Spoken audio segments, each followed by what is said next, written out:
Commander crouched behind a fallen tree, sweat dripping down his face despite the cool morning air. The forest around him was too quiet. Birds should be singing. Insects should be buzzing. Instead, there was nothing but the soft whisper of wind through alien leaves. "Something's wrong," he whispered into his comm unit. Behind him, 5 human soldiers waited for orders. They had been walking through this valley for 2 hours, looking for signs of movement. The tall, crystal-skinned aliens had been attacking human settlements for 3 years now. Every patrol was dangerous, but this felt different. Scanned the tree line with his scope. They were smart fighters. They could change the color of their scales to match their surroundings. 6 arms meant they could hold more weapons than any human. Their technology was better too. But humans had one advantage: they were harder to predict. "Sir," whispered Private Tors, the youngest member of his squad, "my scanner's picking up something big, about 50 meters ahead." Nodded. He had served in 3 wars before this one, and his gut told him they were walking into a trap. But command needed information about enemy positions. Turning back was not an option. "Stay low and follow my lead," he ordered. They moved forward carefully, using every rock and tree for cover. Had trained these soldiers well. They moved like shadows, barely making a sound. The forest stretched out before them, filled with purple-leaf trees and strange flowering vines that Earth botanists were still trying to understand. Then the world exploded. Blue energy beams cut through the air around them. The had been waiting, threw himself behind a boulder as the rock next to his head turned to smoking dust. His soldiers scattered, looking for cover. "Contact, contact," he shouted into his radio. "We need backup now." But even as he said it, new backup was too far away. They were alone. A warrior stepped from behind a tree, all 6 arms holding different weapons. The alien was 8 feet tall, covered in blue-green scales that shifted color as it moved. Its large black eyes showed no emotion as it fired at Tors.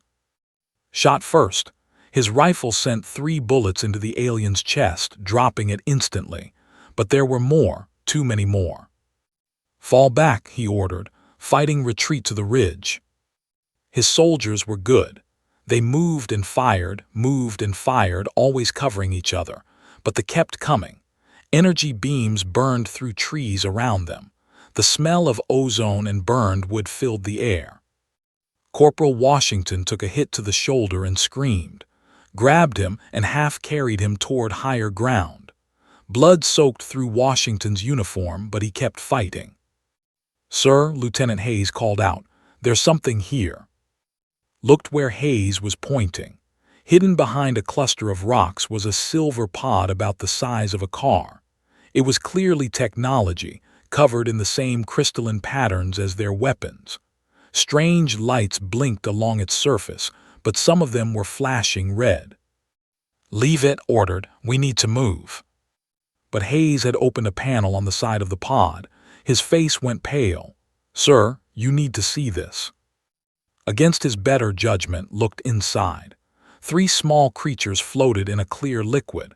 They were obviously young, tiny versions of the adults, with soft scales and closed eyes. Baby aliens, each no bigger than a human infant. "Life support's failing," Hayes said, pointing to the red lights. "Whatever hit this pod damaged it pretty bad." Stared at the helpless creatures. In the distance, he could hear more voices calling to each other. The enemy was getting closer. His wounded soldier needed medical attention.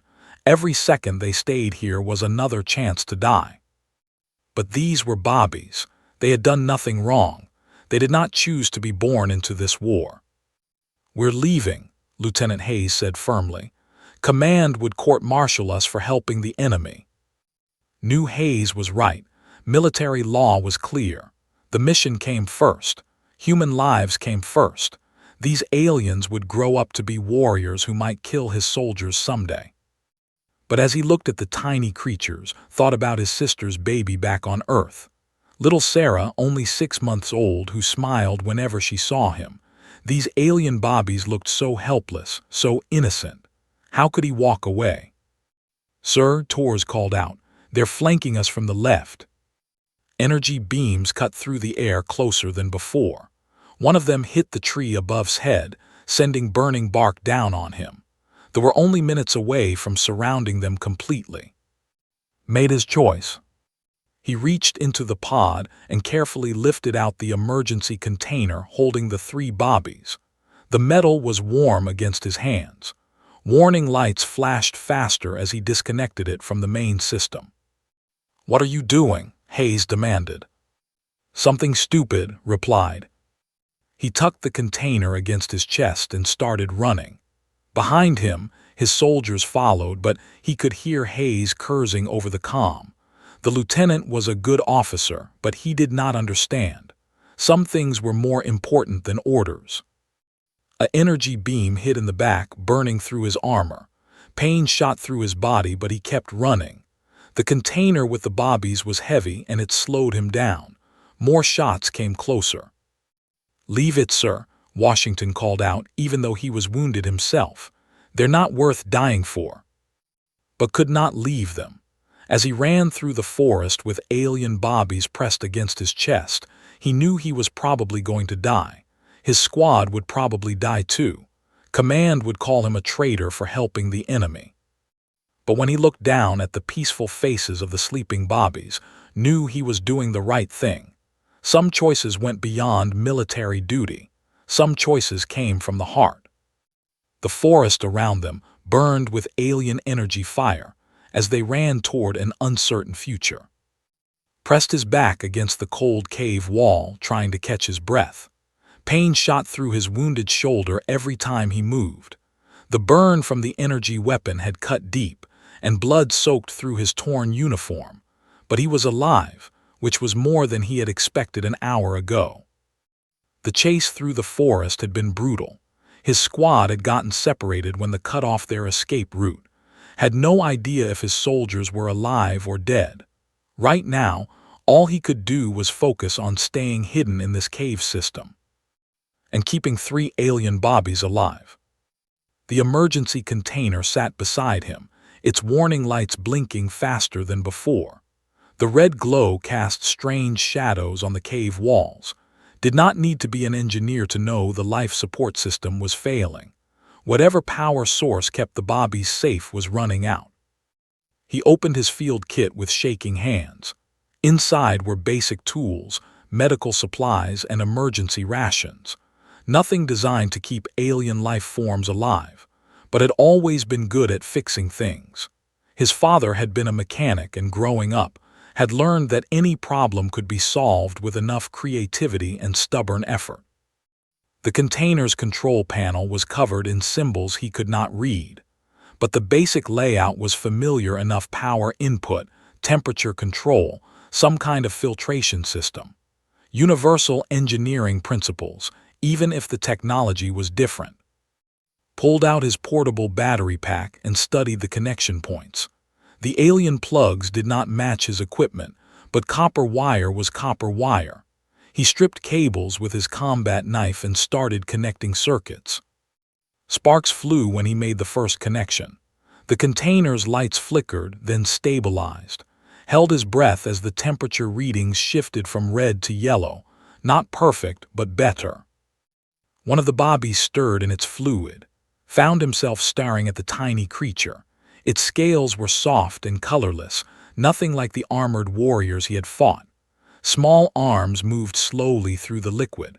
The baby's large eyes were still closed, but its mouth opened and closed as if it was dreaming. "Easy there, little one," whispered. "I've got you." The next few hours became a nightmare of small emergencies. The improvised power connection kept failing. Rewired it again and again, each time finding new ways to make incompatible systems work together. His engineering knowledge was basic, but desperation made him creative. When the filtration system started making alarming noises, realized the bobbies needed more than just power and warmth. The liquid they floated in was their life support food, air, everything, and it was going bad. Had water purification tablets in his kit. He had no idea if they would help or harm alien biology, but the alternative was watching the bobbies die. He dropped one tablet into the container and waited. The liquid cleared. The bobbies seemed more peaceful, allowed himself a moment of relief. But as the hours passed, his own condition got worse. The energy weapon burn on his shoulder was infected. Fever made him dizzy. His water supply was running low, and he had eaten his last ration bar. The cave was cold, but sweat covered his face. The bobbies started making soft sounds. Not crying exactly, but something like whimpering. Checked all his connections, power was stable, temperature was good, filtration was working. What were they missing? Then he remembered something from his childhood. His sister Sarah had been colicky as a baby. Nothing would calm her down except their mother's humming. The vibrations seemed to soothe her. Felt foolish, but he started humming an old Earth song his mother used to sing. Amazing Grace. Something about being lost and then found that seemed right for this moment. The effect was immediate. The baby sound stopped. The three small creatures seemed to relax, floating peacefully in their artificial wombs. Kept humming, even though his throat was dry and his voice cracked. Time blurred together. Dozed and woke, hummed and checked the life support, fought fever and exhaustion. His shoulder throbbed constantly. The cave around him seemed to spin when he moved too fast. But the bobbies stayed alive. On the second day, heard sounds from outside the cave. Voices speaking in the clicking, musical language of the. They were searching for something, probably him, probably the missing container.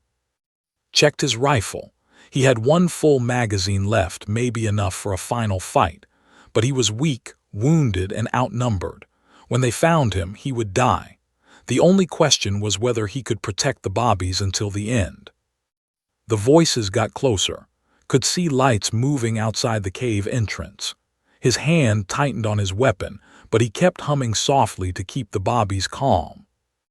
A shadow appeared at the cave mouth. Then another. Raised his rifle with trembling hands, but he knew it was hopeless. He was too weak to fight, too tired to run. The first stepped into the cave and saw something that shocked him. This was no ordinary warrior. The alien scales showed patterns of rank and authority. 6 arms held weapons, but they were lowered, not aimed.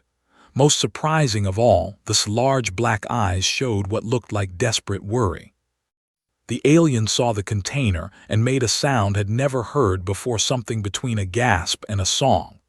The creature rushed forward, ignoring completely, and knelt beside the improvised life support system. Tried to aim his rifle, but his hands were shaking too badly. They looked at him for the first time, and their eyes met across the space between species, between enemies, between two parents protecting children.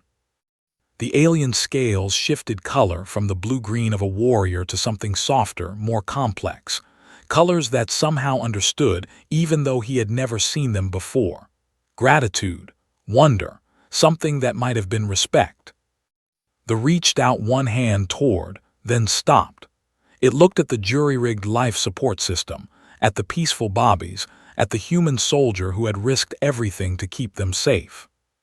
Then the alien did something never expected. It bowed its head. Outside the cave, more voices called out. The search was continuing. But inside the cave, an enemy warrior knelt beside 3 sleeping bobbies, while a wounded human soldier finally allowed himself to collapse, knowing his mission was complete. Woke to the feeling of something cool and soothing being applied to his wounded shoulder. For a moment, he thought he was back in the medical bay on his ship. Then memory came flooding back, the ambush, the bobbies, the cave. He opened his eyes to see the warrior carefully cleaning his burn wound with what looked like medical gel. The alien's movements were gentle, almost tender. When it noticed was awake, it stepped back cautiously. "No hurt," the said in broken human standard language. "Fix wound, you safe." Tried to sit up, wincing at the pain. His rifle was gone, but strangely, he did not feel threatened. The alien had removed its weapons and was kneeling beside the baby container, all 6 hands checking different systems. "My children," the continued, struggling with the unfamiliar words. "You save my children." Children, the word hit like a physical blow. These were not just enemy assets or alien specimens. They were someone's children. And looking at the way the warrior's scales shifted between different shades of blue and silver, realized this was their mother. "Are they okay?" asked, his voice rough from thirst and fever. The mother, for that was clearly what she was, made a complex sound that might have been laughter or crying. Her scales brightened. Showing patterns was beginning to understand meant relief and joy. "Live because of you," she said. "Live because humans show heart." She reached into a pack and pulled out a water container, offering it to. He hesitated for a moment. It could be poison, but his thirst was overwhelming. The liquid tasted strange but clean. Almost immediately, he felt stronger. The mother pointed to herself. "Ara," she said, then she gestured to the bobbies. "Ra hos el, my daughters, my son." He replied, pointing to himself, "Commander." Ara repeated his name carefully, her musical voice making it sound almost like a song. Then she did something that surprised him completely. She pressed both her upper hands to her chest in what was clearly a gesture of deep respect. "In my people's way," she said slowly, "you earn great honor, save nest mother's young, most sacred thing." Over the next hour, Ara tended to wounds while they tried to communicate. Her English was limited, but she was clearly intelligent and patient. Found himself sharing his emergency rations with her, even though they probably tasted terrible to an alien palate. "Why you do this?" Ara asked eventually. "We are enemy, my people kill your people." Looked at the 3 bobbies floating peacefully in their container. "Because they're innocent," he said simply. "They didn't choose this war." Ara's scales shifted to a deep purple color. "What means innocent?" Struggled to explain the concept in simple terms. "Not guilty, not responsible, they are clean, pure, they have done no wrong." "Ah," Ara said, her scales brightening. "Yes, young are always innocent, this is law of universe." They sat in comfortable silence for a while, watching the bobbies sleep. Then Ara surprised by asking about his family. "You have young?" she asked.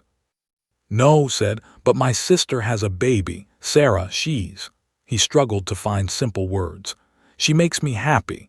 When I see her smile, the world seems better." Ara's scales showed understanding. "Yes, young teach us why we fight, not for territory, not for honor, for future."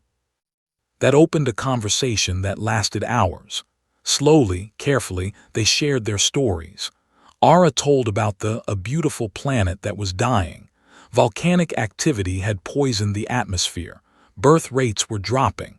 Her people needed new worlds where their young could survive. "We not want war," she explained.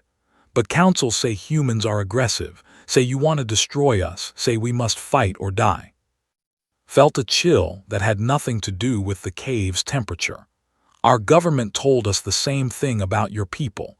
They said you were invaders who wanted to wipe out humanity."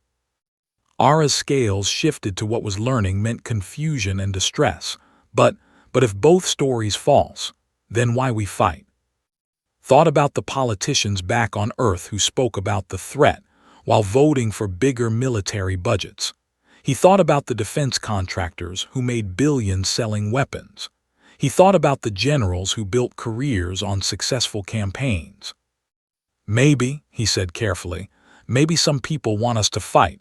Maybe war is profitable for them." Ara was quiet for a long time. Her scales showed deep, complex patterns could not read.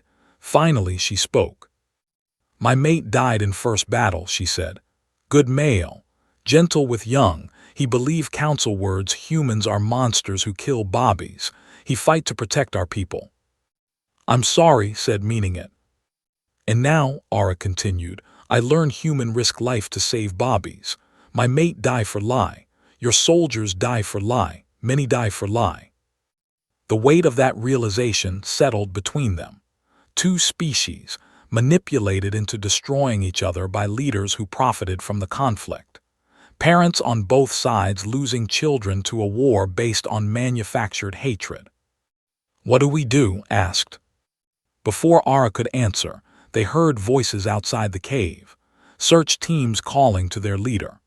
Ara's scales immediately shifted to bright military colors as she prepared to rejoin her forces. But she paused at the cave entrance and looked back at.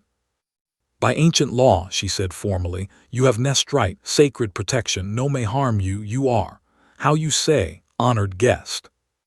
Did not understand the full implications, but he could hear the weight of ceremony in her voice. "What happens now?" he asked. Ara's scales showed what might have been hope mixed with determination. "Now we learn if truth is stronger than lie, if honor is stronger than politics, if two people from different worlds can stop war that should never have started." She called out to her search teams in her own language, heard surprise and relief in their responses. Soon, several warriors entered the cave. They looked at with curiosity rather than hostility. Clearly, Ara had explained the situation. As they carefully moved the baby container to better equipment, Ara spoke to one more time. "You save my children, now we save our peoples." The medical facility was unlike anything had ever seen. Crystalline walls pulsed with soft light that seemed to respond to the patient's needs. The bed he lay in adjusted itself to his body temperature and heart rate. Advanced healing technology worked on his shoulder wound, rebuilding damaged tissue at the cellular level. But barely noticed the medical marvels around him. For 3 days, he had been the center of a political storm that stretched across 2 civilizations. "Absolutely not." The voice belonged to General Harrison, superior officer, speaking through a secure video link. "Is a human soldier who violated direct orders. He will return for debriefing immediately." On the other screen, a council member responded with equal anger. "High Matriarch Ara has clearly been compromised by her contact with the human. She must be removed from command and undergo reconditioning."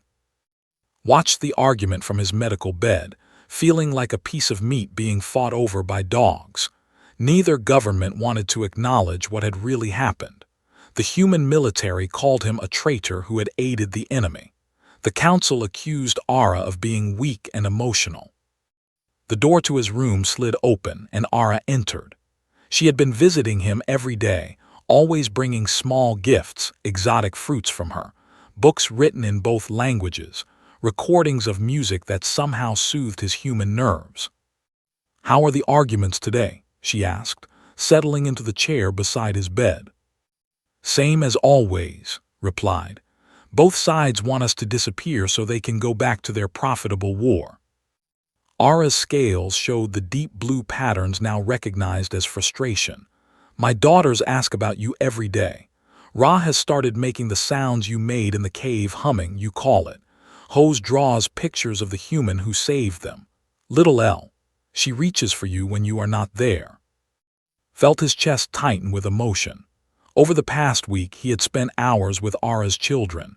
They were growing quickly, already showing distinct personalities. Ra was curious about everything. Hose was artistic and gentle. El was adventurous and fearless.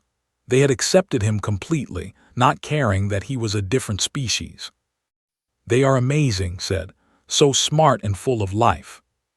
Ara's scales shifted to warmer colors. "They love you as second father. In culture, this is significant." Had learned enough about society to understand what she was not saying. Their species bonded for life based on commitment to offspring. The fact that her children had accepted him was deeply meaningful in ways he was only beginning to grasp. "Ara," he said carefully, "there's something I need to ask you. Yesterday, when we were in the garden with the children, you did something. Your scales showed patterns I haven't seen before." Her scales immediately shifted to what had learned meant embarrassment. "You noticed." "They were beautiful," said honestly. "Like aurora lights on Earth. What do those colors mean?" Ara was quiet for a long moment. When she finally spoke, her voice was barely a whisper. "Mating display," she said.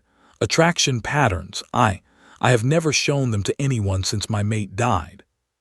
Felt his heart start beating faster. He had been trying to ignore his growing feelings for Ara, telling himself it was impossible, inappropriate, insane. But hearing her admission made his own emotions impossible to deny. "I feel it too," he said quietly. "I know it's crazy. We're different species, we were enemies, there are a million reasons why this is wrong. But when I'm with you, when I see how much you love your children, how brave and intelligent and kind you are, I can't help how I feel." Ara's scales, brightened to soft silver and gold colors had never seen before, but somehow understood meant joy mixed with hope. "In culture," she said, "true bonding requires three things: physical compatibility, emotional connection, and proven commitment to offspring. You have shown all three." Reached out and took one of her hands. Her scales were warm and surprisingly soft, with a texture like fine leather. "What does that mean for us?" Before Ara could answer, alarms started blaring throughout the facility. Emergency lights flashed red as automated voices announced a security breach in multiple languages. Ara's scales immediately shifted to combat colors as she stood. "Stay here," she ordered, but was already getting out of bed despite his healing shoulder. "Whatever this is, we face it together." They made their way to the command center, where chaos reigned. Security officers were shouting reports about unidentified ships approaching the station. On the main screen, could see human and military vessels facing each other in threatening formations. "Report," Ara commanded. "High Matriarch," an officer replied. "Both governments have decided to resolve the situation by force. Human forces demand the return of their soldier. Our own extremist factions want to execute the human as an enemy combatant. Neither side will negotiate." Felt cold dread settle in his stomach. "They're going to start shooting." "Not if we stop them first," Ara said firmly. Her scales showed the fierce protective patterns had seen when she defended her children. "Contact both fleets. Tell them the High Matriarch requests immediate communication with senior commanders." The next hour was a tense standoff as Ara tried to defuse the situation through diplomacy. But it quickly became clear that neither government wanted peace. The war was too profitable, too useful for maintaining power. Finally, a human admiral delivered an ultimatum: "Return our soldier within 1 hour, or we will consider this station a legitimate military target." The response was equally harsh: "Execute the human spy, or face the consequences of harboring our enemy." And Ara looked at each other, both understanding that their personal bond had become a threat to the war machine both governments needed to maintain. "We can't let them use us to start a bigger conflict," said. "Agreed," Ara replied. "But I will not give you up to people who want to destroy you, and I will not let my own people force me to kill the male who saved my children." Her scales showed determination mixed with something else, the mating display colors from earlier, now stronger and more defined. She said formally, "By the ancient laws of my people, I offer you permanent bond right. Join my clan, become father to my children, mate to my heart. It will give you full protection under our law." Stared at her, understanding the magnitude of what she was offering. Marriage, essentially, to an alien. A complete break with his old life, his old species, everything he had known. "What about your people's reaction?" he asked. "What about the political consequences?" Ara's scales, brightened to the fierce golden color had learned meant absolute resolve. "Some bonds are stronger than politics. Some choices matter more than consequences. My children need you. I need you." Through the command center windows, could see the two fleets moving into attack positions. In minutes, the shooting would start, unless they did something drastic. "Yes," said simply, "I accept your bond offer." Ara's scales exploded into brilliant patterns of gold and silver, and deep blue colors, so beautiful that even the hardened military officers around them stopped to stare. "Then let us show both our peoples what love looks like," she said, "and see if we can shame them into remembering their honor." The main auditorium of the medical station had been transformed overnight. Ceremonial banners hung alongside human flags. Ancient ritual circles were marked on the floor in both species' traditions. At the center of it all stood an Ara, facing each other before representatives of two civilizations. Wore formal dress uniform, but with ceremonial ornaments that marked him as joining the clan. Ara's scales showed the deep ceremonial patterns of a high matriarch performing a sacred rite. Her 3 children stood beside them, small hands holding traditional bonding cords. But this was not just a wedding, it was a revolution. "Citizens of both worlds," Ara spoke into the cameras broadcasting across 2 star systems, "witness the truth your leaders have hidden. We are not monsters. We are not enemies. We are people who love our children and want peace." The ceremony was being transmitted on every available channel, live and uncensored. Both governments had tried to stop it, but progressive factions within their own militaries were maintaining the broadcast. Soldiers who were tired of fighting a pointless war. Officers who had lost friends to manufactured hatred. Spoke next, his voice carrying across space to reach billions of listeners. "I was taught that we're savage killers who wanted to destroy humanity. Instead, I found a mother protecting her children. I found honor, intelligence, and compassion. Everything I was told was a lie." In the space between the 2 fleets, small ships were gathering. Human vessels commanded by officers who refused to fire on a wedding. Craft crewed by warriors who remembered their honor codes. Not enough to stop a war, but enough to complicate it. The bonding ceremony continued with ancient rituals that spoke of eternal commitment and shared responsibility. Placed his hands over Ara's hearts. She had 2, he had learned, one for logic and one for emotion. She traced blessing patterns on his forehead with fingers that glowed softly with bioluminescence. Young Ra stepped forward with her siblings, performing the children's acceptance ritual that would make their adopted father. Their small voices sang the traditional words in both languages, marking the first interspecies family in recorded history. But even as the beautiful ceremony proceeded, could see military commanders on both sides growing more agitated. This display of unity was exactly what they could not allow. "Enough!" Admiral's voice cut through the broadcast as human Marines stormed into the auditorium. "You are under arrest for treason and collaboration with the enemy."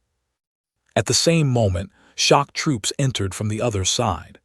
"High Matriarch Ara," their leader announced, "by order of the Emergency Council, you are relieved of command for compromising military security." The 2 forces faced each other across the ceremonial space, weapons raised, ready to turn a wedding into a battlefield. Felt his heart sink.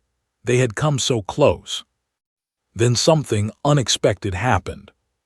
The station's security forces, both human and personnel who had been working together for weeks, moved to block both groups of soldiers. "Stand down," ordered Chief Petty Officer, one of his former subordinates who had volunteered for joint duty. "This ceremony is protected under both species' laws of sanctuary." "And under the ancient right of Nestonor," added Ara's chief security officer. "Anyone who disturbs a bonding with young present commits the highest crime in our law." The standoff stretched tense and dangerous. Marines faced station security. Commandos aimed weapons at their own people. In the center of it all, and Ara continued the ceremony, their voices steady despite the chaos around them. "By the power granted to me as a ship captain," spoke the final human ritual words, "I bind my life to yours."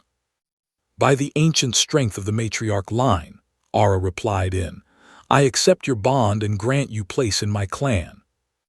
The moment they kissed, a human tradition that Ara had learned for this moment, something shifted in the room. Even the most hardened soldiers seemed moved by the sight of two people from different worlds choosing love over war. That was when young Elle, barely old enough to walk, broke free from her sisters and ran to with her arms outstretched. He swept her up instinctively, and she laughed with pure joy, not caring about the weapons pointed at her new father. The image was broadcast across both civilizations, a human soldier holding an alien child while she giggled and played with his uniform buttons. A child who saw no enemies, only family. "This is what you want to destroy," called out to the assembled forces. "A family, children who have done nothing but love." Admiral's face was hard but saw uncertainty in his eyes. "Orders are orders, son. This is bigger than personal feelings." "No, sir," replied firmly. "This is exactly about personal feelings, about choosing compassion over politics, about remembering that we're fighting for the future, not for the profits of people who never risk their own lives." Ara stepped forward, her scales showing the full authority patterns of a high matriarch. "Warriors of both species," she called out, "ask yourselves who benefits from this war, not the soldiers who die, not the families who lose children, only the leaders who build power on our hatred." She activated a holographic display showing economic data, casualty reports, political statements. "See how our governments profit while we bleed. See how they manufacture enemies to justify their authority." The evidence was overwhelming. Defense contracts worth billions, politicians whose careers depended on military crises, generals who advanced by prolonging conflicts, a war machine that needed enemies to survive. "They told us humans were monsters," one young soldier said, lowering his weapon. "But I have worked beside humans for weeks. They are, like us." "They told us we're savage killers," replied a human Marine. "But they saved my life when the reactor leaked last week." One by one, soldiers began lowering their weapons. The manufactured hatred was cracking under the weight of truth and personal experience. Admiral made one last attempt to maintain control. "All personnel, remember your oaths, remember your duty to your species." Stepped forward, still holding Elle, flanked by Ra and Hose. Ara stood beside him, one hand on his shoulder, the other on her eldest daughter's head. "Admiral," said quietly, "my duty is to protect the innocent and serve the greater good. That's exactly what I'm doing."